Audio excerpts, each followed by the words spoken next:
Nicks and bruises, we are back. Shout out to the chat. Yo, Black is time. Tony Crow, I got my guy Ray, the delusional Knicks fan, in the building. What up, brother? I'm good. I'm good. Ready to talk Knicks, man. We got the man back, so we rolling. Yeah. Got one of the the missing three pieces. I mean, might as well just start right there. First off, let me shout out to Sim, the Power Father. Shout out to Andy, made his way to the States. We had a nice event at that first game against Philly. Unfortunately, we lost. You know what I mean? But the vibe and the atmosphere and us getting together kind of made it not that bad of a feeling. Like I was telling the guys, I ain't really get to soak in the loss until the ride home. 3-4 hour ride home. Then I got to think about it. But the event itself was great. So shout out to Sim and Andy for putting that together. Um, but yeah, man, OG's back, and you can see the effects from the very beginning. Like beginning of the game is like when he first came around, Knicks didn't miss a beat, and it was great to see. What was your thoughts of his return? W- Were you surprised he came back for that game? Did you expect him back earlier, sooner? Um, yeah. Um, Shout out to the chat too. oh yeah, definitely shout out to the chat. Um, I was expecting OG to at least play the West Coast trip game first. Was the against the Blazers. So pretty much tomorrow's game. I was expecting at least they go on the road, get that going. But he, like you said, they was ramping it up. There was videos of him out there knocking down consistent threes, with no discomfort or anything. So I was like, all right, here's a possibility. So once we got that midday tweet that came out that he was active, I was like, all right, yes, let's start this rhythm now. Let's get it going now. And he came out and did not disappoint. Once you what that does was that brings Hart into his natural position, at least playing the two guard or a small forward, the smaller forwards. And OG can just be on that wing and play some great defense. And bro, even the his first basket, taking it off the dribble, Hmm. uh, baseline jump shot. Then of course I think he knocked down his first three baskets. So just that alone with the 3 pointers and the spacing, what that does for Brunson and the rest of the team, as you can see, which it was flawless, much needed victory at that. How much? How much of, if you had to give like a percentage, how much of the margin of victory had to do with OG's presence, or just the fact that whether he was there or not, the Knicks was gonna play a lot better than they played the Right. the, the previous game, and they was out for blood either I way. want to say probably 40%, which is still huge for one player. And the reason why I say that, Brunson was efficient from the three. So a lot of Brunson plays was, guys staying on OG. So when any one of the players are driving, they're staying put. So which they're gonna drop on the weak side, which was they was dropping more on Brunson's side than they were on OG. So Brunson had those kind of wide open catch and shoot threes. So that efficiency got Brunson going.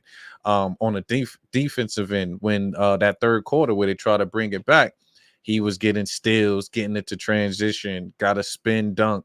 So it was crucial timing of where we need something to happen. He made it happen, whether it was on defense or whether it was the help defense that you played you couldn't see. He was all over the court, so it was definitely good. And it's another big body, like you said. We had Hart playing small forward at 6'4", so you can add a 6'7", 6'8" wing with a 7-foot wingspan. That helps out either way. I'm smiling because Hart is on the bulletin board right now for things we're gonna talk Oh, about oh, today. definitely, You know what I definitely. mean? But yeah, OG's return, flawless return. It looked like he didn't miss a beat. One thing Tim kept saying, good about the type of injuries that he and both Randall have is they continue to be able to run and stay in shape and be conditioned to play, and it's really going to be about shot and timing for these guys. And his shot looked good. his shot looked good. You know, like you said, they showed the video of him before the game, knocking him down, and he shot a good percentage last game as during the game as well. So yes, kudos to him. I think he's gonna make a huge difference. All right, I'll get right into my question. I guess.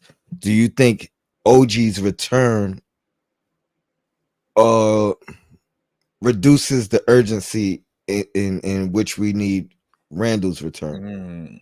or even Mitch's return? Does it slow that timeline down? But does So it make it less desperation?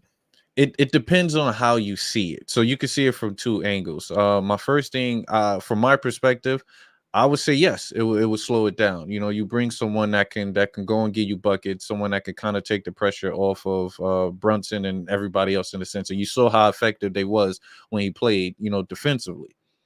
But if you're thinking from a different perspective, as where it's like you want the Knicks to be higher than that fourth seed, and you want them to kind of solidify them to at least reach second or third seeding, then you will have that mindset is like, nah, we need Randle to kind of get in there now to get himself ready. And I'm on the angle for take your time, take your time. As much as Precious, and I love Precious. Precious he's not as effective with the spacing like we need, but when he does get the ball, he in the paint and he's attacking, he's definitely good, but he's not no Julius Randle with 24, 10, and 5. Um, so I'll say take your time from my perspective, but like I said, you can see it from different angles. You want guys to be like, look, if he's ready, let him come as soon as he's ready. You know Um, how many games we have left? Oh man, we had 20, so I want to say we're either down to 18 games now. 18. All right. Because my thing is, I'm more with your point of view and take your time. No rush, especially considering. I mean, we've seen what OG's presence does. You know what I mean? Defensively, offensively, it helps both sides of the floor. Even if he's Yep. not giving you monster numbers offensively, his presence opens things up for the rest of the guys. Yep. Um, so I would caution more on taking my time, making sure he's as close to. I mean, I don't even think he's gonna hit 80% Randall as far as before he comes back, but get him as high as close to like 80% as possible. Um, and slow rev it. You know what I mean? Give him a couple practices. Give him like let him really test it out before it's in a game. Don't let the game be the most physical contact that he's seen, since the injury. So that's my thoughts on it. Um, I guess we can move on. Anything you want to add about OG? Nah, man, that's look. When we first got OG, or when the talks were kind of talking about it, I was leaning more so on trying to get a DeMar DeRozan, right? Thinking more so on the offensive end, the secondary ball handler, someone that can just kind of take over a game when Brunson don't have it, as well as Julius. But having OG here now completely kind of changed my mind about that because he does everything else that makes the game easier for Brunson and Randle. And it's more shot selection for Randle and Brunson, and they can handle that load. When not to say no disrespect, because RJ, I love RJ and Quick, when they were here, they had to be kind of added to that offense. Like, okay, quickly need a certain amount of points or buckets, and RJ needs a certain amount of touch, which Brunson and Randall had to have that mindset for it. Now they kind of play freely. They don't necessarily look for him to get buckets. It's within the system. And when you play with a systematic team and players, it makes it a lot easier. So that's just ultimately with that. This man is they better pay that man. He better be on this roster next year. Pardon me. So he Turn better on be a on this Bleacher roster. Report app and videos is playing. But Um, it also my thing is he's still wearing the brace. So I'm like, is he 100% healthy? Is it he just wearing that for precaution, or is he? Because remember on the bench he was still icing it and stuff. So I'm like, I don't know. He said the quote the other night where he said, it's better than what it was in January. So he'll be all right. And hopefully it'll Mhm. get better. So I'm like, damn, did we bring OG back a little early as well? So that's something to look at too. Like hopefully that doesn't affect the playoffs. Well, to me, I looked at that as a positive because if he's saying Okay. it's better than it was in January, and we saw how January was, That's true. you know That's what I true. mean. To me, that was a great indication. Like that told me he was playing through more pain than he currently is, if Right, there's any right. any pain at all. So that's the way I looked at it. I want to move on to Julius Randle because that's why I opened up the Bleacher Report at because I was trying to find it hasn't come up as a full article where you can read it anywhere, but in the chat, somebody had posted a screenshot and it didn't say where it was from. It says the article is by Antonio Lorda- uh, Losada. Antonio Losada. I'm not familiar with what No, definitely not.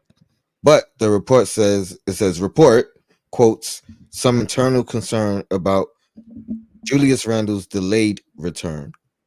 And then under the title it says could the three-time All-Star have suffered a setback.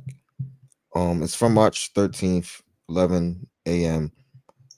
So a lot of people in the chat was debating the validity of the article. Um, I don't think some people who were arguing saw the clip Mhm. of the article.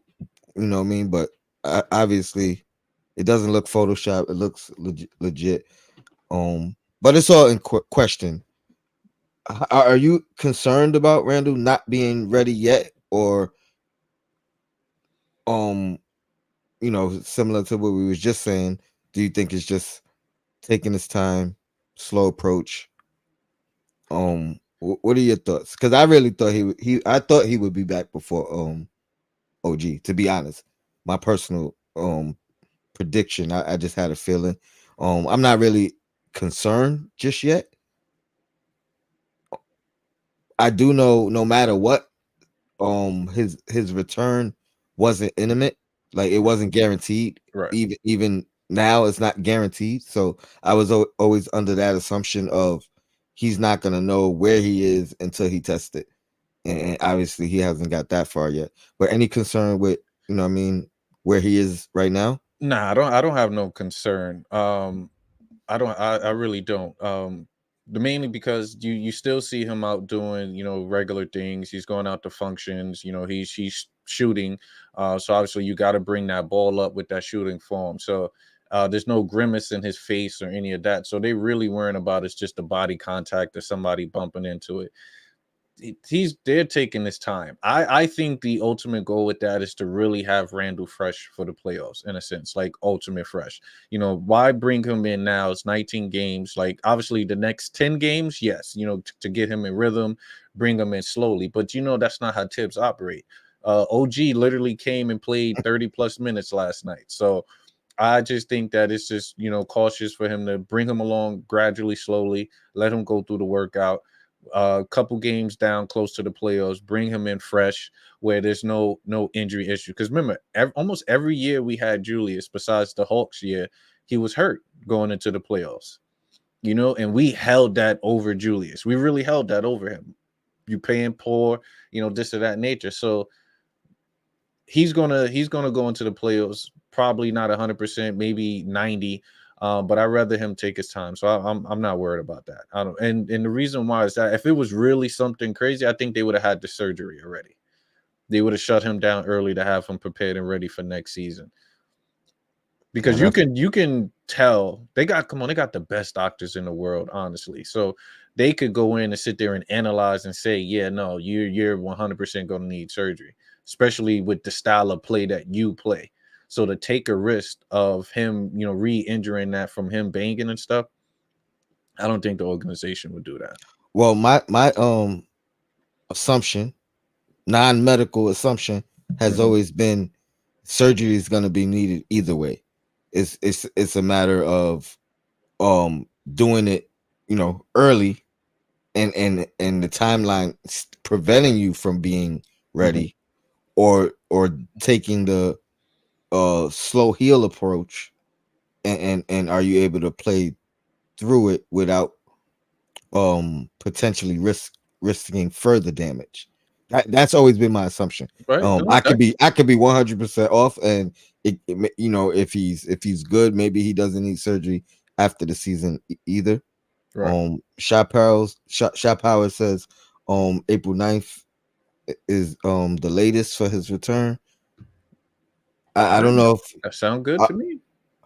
I hope you I so when I first read it, I thought he was saying like that's the latest report, but I think he's saying that should be the latest day that he comes back. Right. Um, I think that would only give him about 2 games though, too, because what's the last game of the season's on the 14th, I I believe. think it was around the 14th. So Yeah. I can't see us having more than 3 games between the ninth and Look, it might be before that because Randall is now traveling with the team. So I remember when OG started traveling with the team. Three more games we saw him on the court. So who knows? Who knows? That means you traveling with the team, you putting in work, you getting some reps in with the team. I think Tibbs said he's doing 5 on 0. So it's like so he's running drills and running sets with the team, but it's just no defense. So Mhm, so I'm looking good. no doubt. Um, let's get into Mitch, and then we'll talk about some of these guys that's been stepping up recently. Um, what's your thoughts on Mitch's timeline? You think it's similar to Randall? You So think he's I think Tibbs put out something yesterday stating that Mitch he's soon going to be able for contact. So once you clear for contact, then it's kind of sky's the limit from there. I think it's probably same time frame as Randall in a sense, depending on his cardio though. That's one thing that his injury compared to everybody else, he had an ankle, so I don't know if he was able to get that cardio going in and stuff, keep in shape. But look, bring him off the bench 20 minutes, get him in the flow.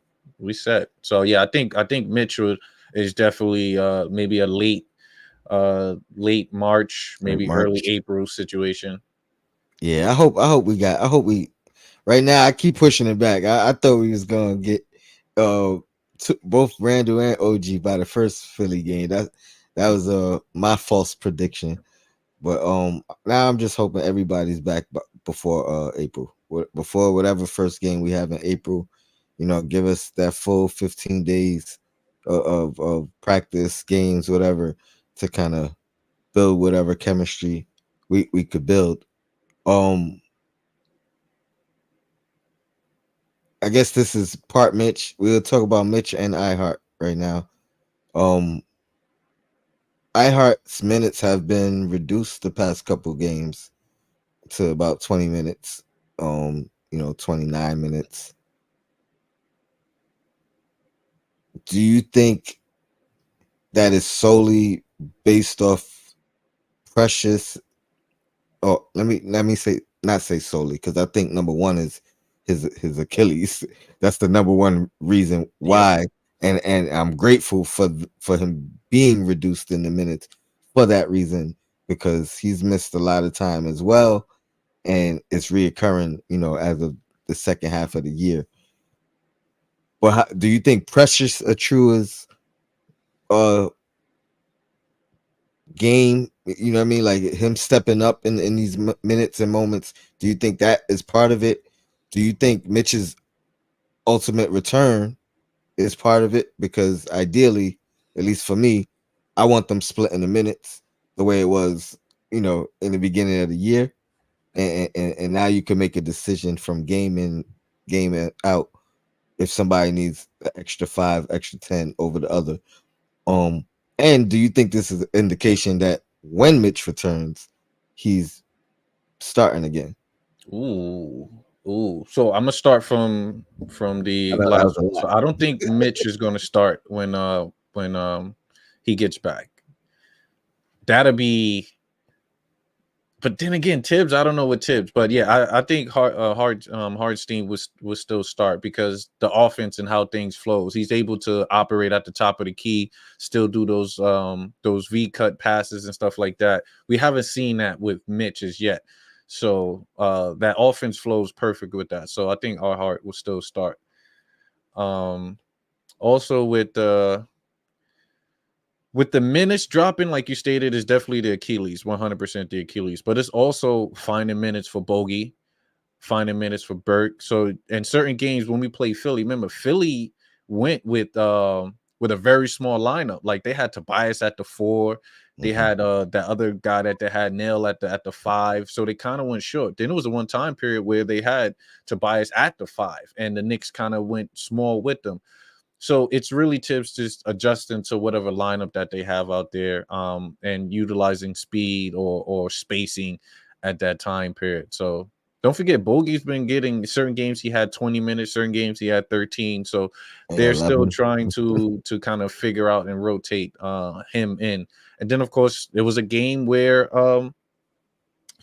Precious played small minutes. He kind of sat the whole entire fourth quarter. I forgot what game. That probably was in the blowout.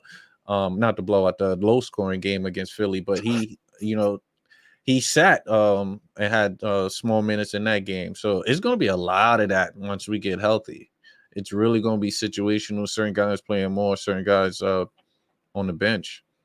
But I think right now, Hartenstein and that Achilles, they're gonna gradually bring him up to full minutes. Shout out to Jay Tap who said he's listening only, but can hear me smiling through through the mic. Shout out to you. Look, that's when your audience know you. So that's dope. That's dope. Facts. Um. So you don't think? Were you saying you don't think Mitch gets his starting job Yeah, no, I back don't from think the he's gonna. jump, or are you saying it at all? I think kind of going period. I think Okay. kind of from the jump. Like I said, it's just the spacing that he grabs is phenomenal. Like I said, when they bring him free throw extended, what that does is you see that's Hart in the back getting V cuts, or you have Brunson running baseline. So they run different looks with Mitch. Mitch is always just in a dunker spot, or he'll set up, some pick and roll at the top. Hartenstein, they have him on either wing at the top. He's setting up multiple screens. He's getting V cut passes. So they utilize him on that offense a lot more than they do Mitch, which frees up and make it kind of easier for the other guys. Mitch, you can use him as that coming off the bench, backup offensive rebounding, getting to the post, hopefully feed him. So until Mitch get a back to the basket game, it only makes sense for Tibbs to just bring Mitch off the bench. Yeah, I don't know, man. I was riding the train for a little while, you know what I mean. But for some reason, I got this vibe that Mitch is getting Coming his back. job back. I don't know if it'll be immediately come, you know what I mean. Right. But I feel like at the very least by the start of the playoffs or game one playoffs, I think Mhm. Mitch is the starting center. I just have this feeling. Let's ask the chat real quick. Chat, pull up that poll real quick and see what the chat thinks, honestly. Because like you said, it could go either way. It could go back and forth. Um, And we'll see. we'll preference it by start of the playoffs. Is Mitch the starting center or is he coming off the bench? Well, We'll I, come I back to think, that. We'll come back to that. and so yeah, that was the big vibe that I was getting. I don't know why. I just have that feeling. I was noticing, iHeart's production obviously is a little lower in 20 minutes than 30, but the per 36 doesn't change. You Right. know what I mean? Like so what he gives in his minutes doesn't change. You know what I mean? 6, 8, 5. You know what I mean? Like his numbers is is up there. Sure. Speaking of numbers being up there, let's transition into Josh Hart. Remind me when we end. So I want to put you on to something I'm working on about Josh Hart. But yeah, Josh Hart, man, last 20 games or so, he's pretty much doubled his averages from the first 40 games of the season. You know what I mean? Pretty like went to 13 point 13 and a half points, uh 11 rebounds, pretty much 10.9, 6 assists, pretty much 5.8. You know what I mean? So 5.8 from 2.7, 6.5 to 10.9 with rebounds, 7.2 to 13.4 over the last 20 games. And what, four triple doubles in Four that triple doubles. in that time. Yep. You know what I mean? Had none in his career before this year. Right. So as bad as he was playing, he's literally having the best year of his career. So it's like, what a turnaround. You know what I mean? It's like one of them RJ type turnarounds Oh, from beginning from, yep. I'm joking, from beginning of the year to now. You know what I mean? Like that's I mean that's crazy. And you think about Randle, the way he started the year, and then where his numbers was, right when he went out. Hmm. The turnaround within the one season is phenomenal. I mean, there's a lot of guys hating on Josh Hart. He's not worth the money, even though my thing was the contract extension hasn't kicked in yet. So let the contract kick in before we start talking about Well, the value and his worth. 20 million in today's NBA is equivalent to like 12 back in, back to where we used to see. So But yeah, what's your thoughts on Hart? Can he sustain it? I think he can, for the simple fact that guys are coming back to help him. You know what I mean? So now it's like you were saying, that reduced role, going back to not having to guard fours and you know what I mean, guard twos and threes now. Less effort, less energy exerted on that defensive end. I mean, he's still going to give all his right. effort, but you know what I mean. It's not going to be as tasking, which will makes other areas easier. But you think he can sustain it? What's your thoughts on last 20 games, last game in particular? Yeah, no, I 100% think Josh could sustain it because a lot of Josh play is just all heart and hustle. It's all hustle. This is not even talent really kicking in. This is just his heart and his will. A lot of it is, him being aggressive on the ball, it's tapping the ball in, or him seeking out a play and getting steals. It's just literally him putting more effort than all the other players on the court. So once you put effort and skills together, then of course you got something cooking. Then yes, early in the season, this man could knock down a three to save his life. Even still now, but when I realize when he has to guard bigger defenders and exert all that energy, he don't have the legs to knock down those threes. So of course, when OG is here, then he's really just running on guards and stuff. He's not banging as much. Pause. He's able to sit there and have those legs to knock down these threes. He still was 1 for 6 last night. But hold on, you muted. You muted. No, I was saying that's a good point. It's less air balls. Like Right. he may not hit the he may not hit the shots, but they give you an opportunity for offensive rebounds or whatever the case. Like Exactly. he'll get his own rebound if it hit the rim. You know what I mean? But if it ain't hitting the rim, yeah, I feel you. So yeah, so he's definitely just kind of putting in that effort, knocking down a shot.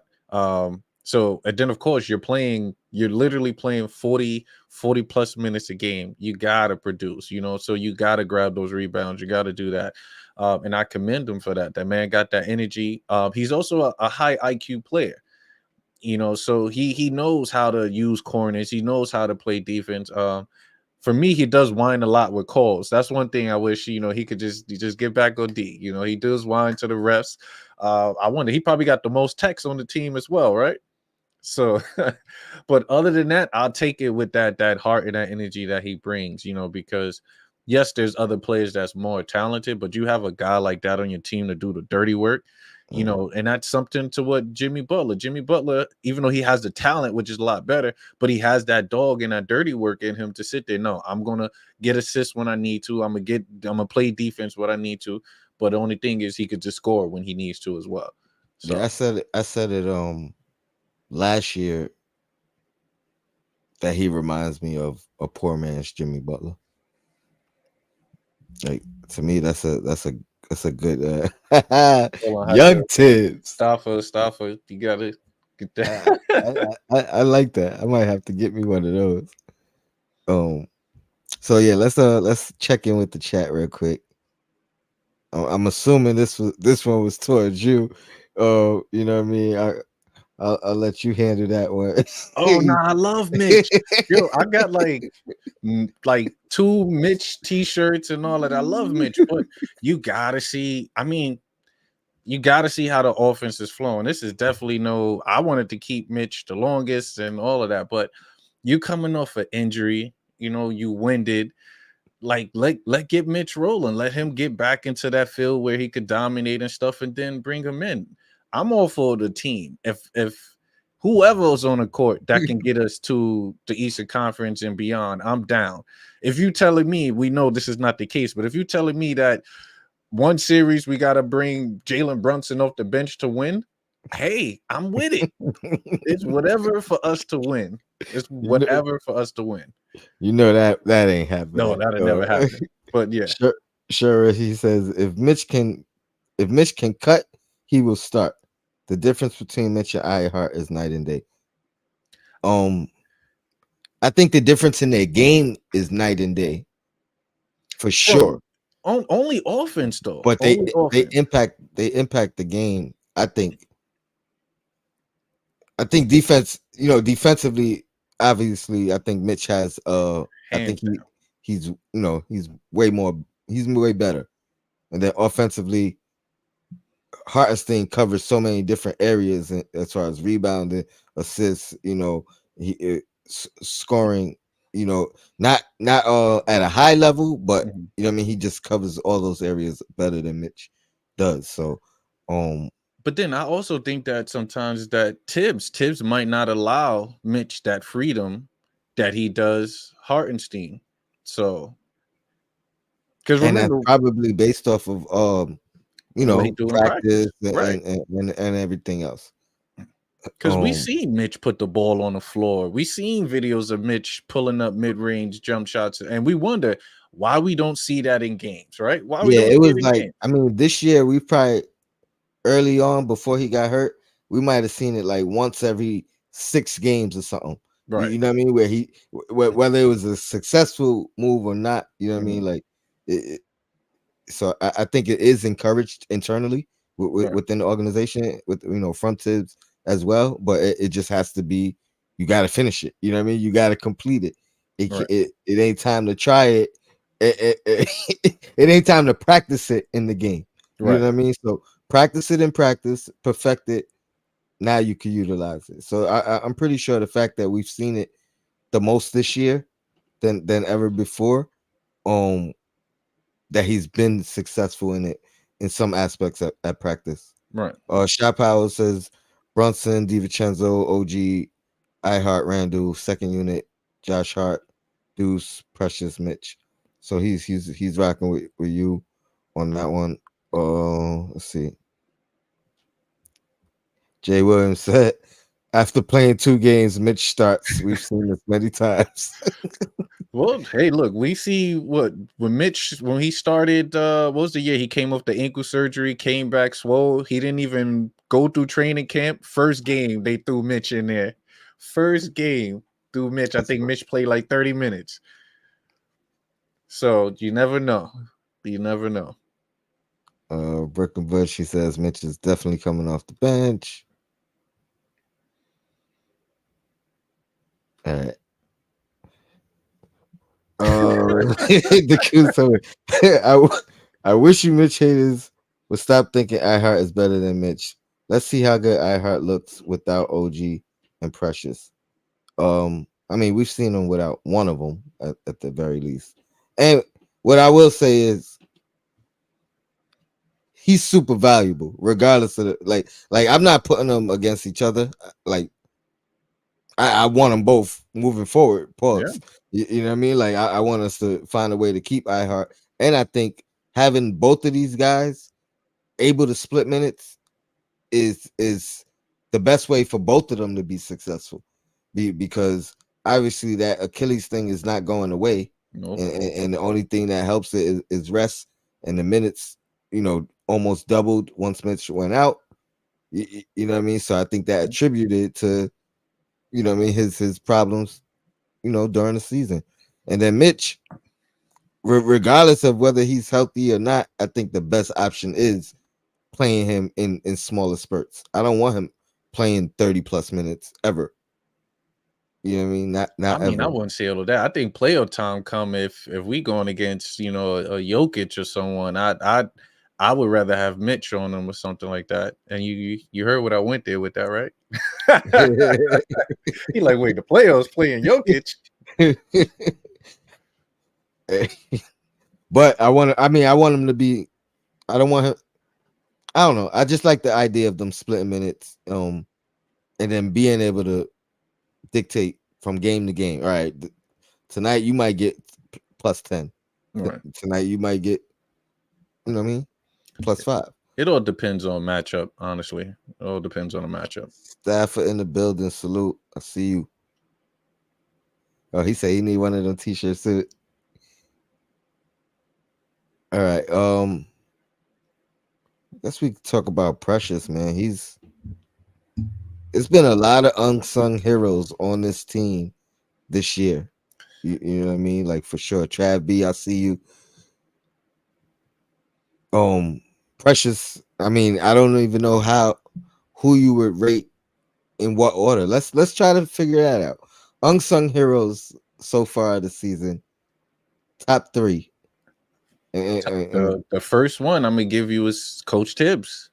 Mm. Coach Tibbs, number one. And I was a huge advocate of kind of getting rid of Tibbs early in the years. But yeah. Trust me, we all slept on Precious. But that's why I said that's why I give Tibbs the heads up. Tibbs know how to prepare his players. As Brunson said on his podcast, he's like, yo, Tibbs will make sure that you know how to counter each play that from the opposing team. You're going to be prepared, know what spots and position you need to be in. When I was watching Precious game, I saw that he was able to play that center spot, and to help out. But what he's doing on the defensive end, being at the right spot, getting blocks, rebounds, him and Brunson in that pick and roll slot at the top of the wing, like works perfect. Definitely needs to knock down that 3, but Tibbs, for me, I think Tibbs brought that out of him with this playing style. Certain players can play well in different systems, but I think this system is built for Precious. So that's why I give my hats off to Tibbs. So Tibbs would be number 1. 2 would be Dante. Because once everybody went down, Dante brought his scoring up to a whole nother level that we knew he had, but we didn't know he could do on a consistent basis. Like he literally was putting up like 26, averaging 26 during that stretch when Julius went down, and we were still kind of getting subpar wins. He was putting in work during that time. And then for three, I would put Precious. Precious he brings, and it's tough to say, but he brings that defensive effort and energy that we did not have at that power forward spot, and it's no knocks to Julius because Julius puts a lot of work on his offensive end. And then, of course, on the defense, he kind of slacks off just a little bit. That's given with your star player. But to have that from a power forward perspective of playing that and playing the center, and you got guys that can play defense on kind of all levels, Tibbs got that. He had that team rolling. So that's my 3: Tibbs, Dante, and Precious. That's nice, man. And I'm glad. Number 1, kudos to you because this wasn't pre-rehearsed. You know what I mean? I came up with the question on the fly. I was trying to figure out how I could buy us some time to think about it. You gave me time to think, so I appreciate that. But yeah, man, you came up with some good answers off the top of your head. You know what I mean? I would put Precious number 1. Okay. I think I had that in there anyway. I would put Precious number 1 for a couple reasons. Some you highlighted, the energy, but it's not just energy. It's I won't say efficient energy. It's effective energy. Right. You know what I mean? Sometimes people got energy, but they just don't affect the game. You know what I mean? Like his energy and his effort affects the game, and it's something that we needed. Like you said, we didn't have on the team, and I wasn't. I was gonna mention the same thing. I wasn't even looking at it like as just the power forward position. I think we don't have it really on the team. You know what I mean? Not to the extent that he does. You know what I Mhm. mean? I think Josh Hart is energy and effort. Um, and maybe it's in a similar vein. Maybe it just looks different because he's so big. You know what I It mean? Like it's the and same, yeah. you know what I mean? So maybe it is the same. It's just because it is that power forward position. But yeah, man, he stepped in multiple ways, similar to iHeart. And you know what I mean? Like he could affect the game defensively. You know what I mean? He could have a offensive outburst. You know what I mean? On a given night, protects the rim, and then the energy just makes all that stuff go even further. You know what I mean? Diving for loose balls, make a mistake, but then go fix it on the other end. You don't make an offensive mistake, but then go get a chase down block or something, or a weak side block or something. So and I feel like he had to scratch and crawl his way into the position. You know what I mean? Like coming in first 2-3 games, whatever. Um, Not only was the fans getting on him, but I think Tibbs' confidence in So, him wasn't there. You know what I yeah, mean? So he was getting pulled quickly. You know what I mean? Short minutes. So to go from that to, at one point leading the league in minutes for like a 20 game span and impacting us and you know maybe not winning all the time, but just remaining respectable and holding down the fort. I think he's similar to Deuce, has fought his way into the rotation long yeah, term. Even when guys get back. And speaking of Deuce, I think Deuce, I might put Deuce at number 3. So okay, I'll save him for last. I'll go with DiVincenzo number 2. Um, because again, he similar to what you said, he just stepped up and gave us an offensive outlook that we haven't seen. I mean, we've seen it briefly right, in Fournier's stint here, but what we didn't have when Fournier was on and hot was a guy who could defend. You know what I mean? So we didn't have to sacrifice as much right. to you know what I mean? Came in and filled the starter's role when needed. And I'm sure that was a hard decision for Tibbs, considering Quentin Grimes fought Oh and yeah, clawed and worked his way into his position in Tibbs's heart. You know what I mean? So it wasn't given to DiVincenzo either. So, if anything's maybe a little part by circumstance, yep, you know what I mean? But it wasn't given to him from jump. He had to fight his way there, and he stepped up, played even better when the chips were on the line. You know what I mean? yep, When guys was down and we needed offensive output, he was the guy doing it. Um, so DiVincenzo too, and Deuce, man, another. I guess this is the motto of the segment, like scratch and crawl your way into Tibbs, yep, into Tibbs rotation. I think he's fought his way there, and he deserves to be there long term. You know what I mean? Once we're 100%, he's been productive. The defense was there from the jump when we drafted him, yep. but the offense has has skyrocketed. The Bro, efficiency 40% from three is has crazy. skyrocketed. The confidence. I mean, think about all the rumors, the trade rumors, the actual trades, us bringing guys in. Deuce has been consistent, whether Quickly was here. What you know what I mean? Yep. Whether Burks came in, and we know how Tibbs felt about Burks and running the point guard. You know what I mean? To now Shake, like, and he's Yeah, like, I'm not giving up my spot. I'm not phased by who you bring in.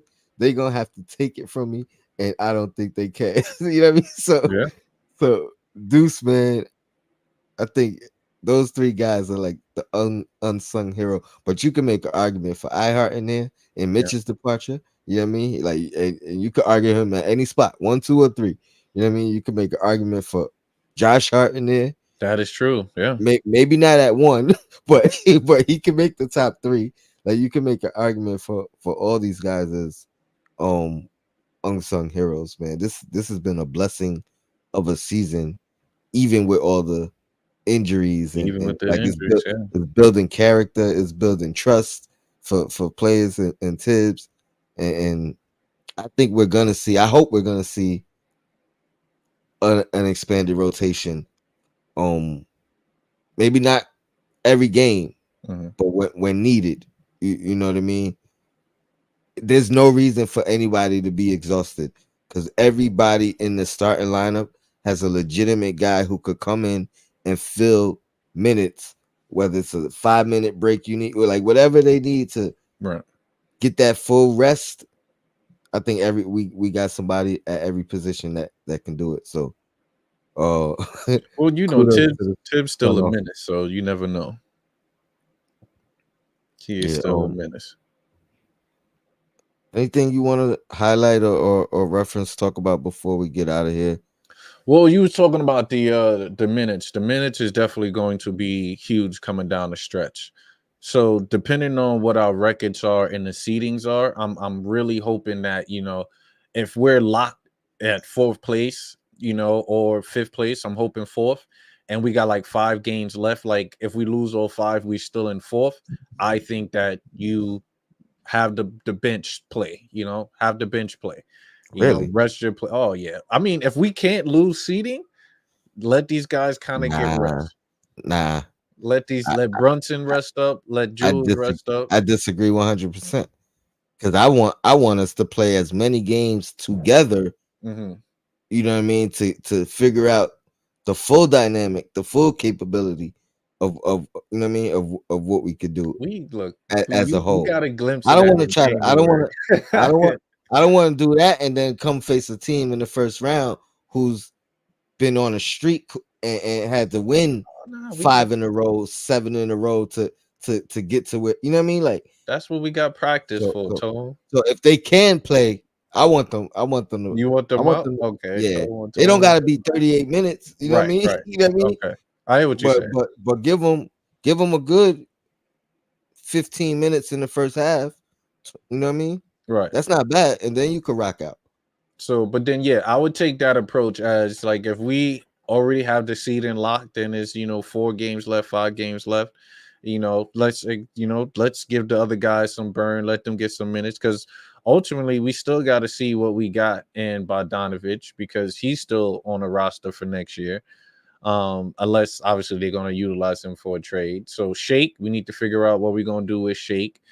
Burks, we gotta get Burks some minutes to see how he's getting it going in offense. Mitch might need a boost in minutes coming off the bench to get his wing up. So that's going to be the issue is how Tibbs is going to play that, getting everybody fresh into the playoffs.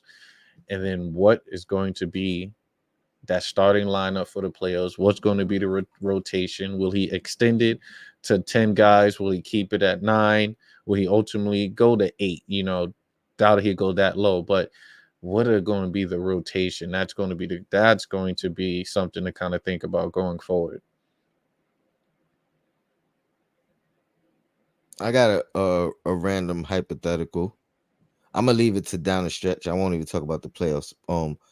Do we have do we have enough? I mean, I think the answer's obvious. It's probably rhetorical, but do you think our defense down the stretch could carry us? Oh, Like minus without Randall added offensive punch. oh, 100%. 100%. What they said, the Knicks was held in teams to under 80%. I mean, 80 points. The last 3 games, yeah. So 74, 79, 79. But then that also goes towards the pace that we play as well. So Knicks are the dead last in pace, but that's their game. That's how they rotate. So if we can, constantly play at our pace and lock up like we do, 100%. You still got the blockless monster coming in. A person that still grabs over 8. Oh, what was it, 6 or 7 offensive rebounds a game? That's taking away possessions from the team and giving you buckets, on for themselves. So I think our defense 100% can hold down the fort. But like you said, the real question is where we gonna get that offense of that 24 points though from Julius that we don't have. That might have to spread around. Like you said, What we do get 14 from Precious, and then we do get some from Bogdanovich. So one of the good things now is we could run a lineup where Deuce, Hart, Bogey, OG. So now Bogey's surrounded by defenders. right. And now, you know what I mean, maybe he could come out and give us a, you know what I mean, a couple 30-point games, 25-point game. You know what I mean? Like where because he has been subpar defensively, you know what I mean, as advertised. Ooh, As, subpar you ain't know, it, bro. some Subpar ain't it. He looking like Fournier out there. Dudes just be blowing past him, and I think it's not as bad as Fournier though. I think well, because and that might just be because of size. Like, you know right, what I mean? I think that's what it is. Right. Maybe it doesn't look as bad. I mean, but it's definitely noticeable. You know what I mean? Yeah. Like you don't gotta like try to find it. You're gonna see it immediately. Um, but now you know you're surrounded by defenders. Maybe he has an opportunity because that's one of the things I was waiting for. You know what I mean? Can they share the floor? You know what I mean? Because honestly, anybody else around them, in front of them, as far as the one and the two, they're gonna be fine defensively. Right. You know what I mean? So if you could get Josh Hart there and then OG behind him, pause. You know what I mean? Like, yeah, Yeah. I think that could be a nice solution. I think with Bogey to kind of get him going is he needs to play more with Brunson and because Brunson will find him once he attack and penetrate and everyone going to collapse on that. He could just kind of space with him and OG. Usually they bring Bogey in to be that primary scorer with that second unit, where it's Deuce and it's Precious in there, and it's like they don't score off of that because everyone's like, all right, we're gonna just trap Bogey, we're gonna press him, get the ball out of his hands. There's no really decent ball handler on that court with him during that time period to kind of set him up to get him in that rhythm. So I think Both. No, I agree. I agree 100%. yeah, I think both can work. You know what I mean? Like, I don't think he needs Brunson. I think I think we can give him the ball right, and let him go. I think we can run the offense, the second unit offense through him. But I agree, Brunson would help more. But then it takes away from that whole defensive part. right, You know what I mean? I really want to see him surrounded by all capable defenders. all capable You defenders. know what I Yeah, mean? Like, and then see if that helps his minutes. You know what I mean? yeah. But no, I agree. Brunson's, if he could play off of Brunson without a problem. But now we got two defensive targets out there. You know what I mean? Right, right. No knock on Brunson. You know what I mean? But it is what it is. Yeah. And I'm also looking forward to Brunson, not Brunson, well, actually Brunson, Randle, and Bogey on the court at the same time to kind of get that offense flowing to see how that looks. With Bogey at the three, Randle posting ups, and you got shooters on the wing and stuff, like legit shooters. That opens up a whole different type of offense for Julius and spacing for him to attack. So I'm definitely looking forward to that lineup. Oh, Gerald, he's speaking the gospel. He must know Tibbs. He said this is a defensive team. Defense is the offense. That's what. That's what I like that quote OG said. I'm a defensive playmaker. Um Playmaker. Yeah, You know what I mean? Like, I generate, and we seen it twice last game, generating offense off of defense, getting the steal for the dunk, getting the steal for the assist to Brunson's three. yeah. But yeah, man, I appreciate you joining me. I wish you would have made it to the event, the next one. You know what I mean?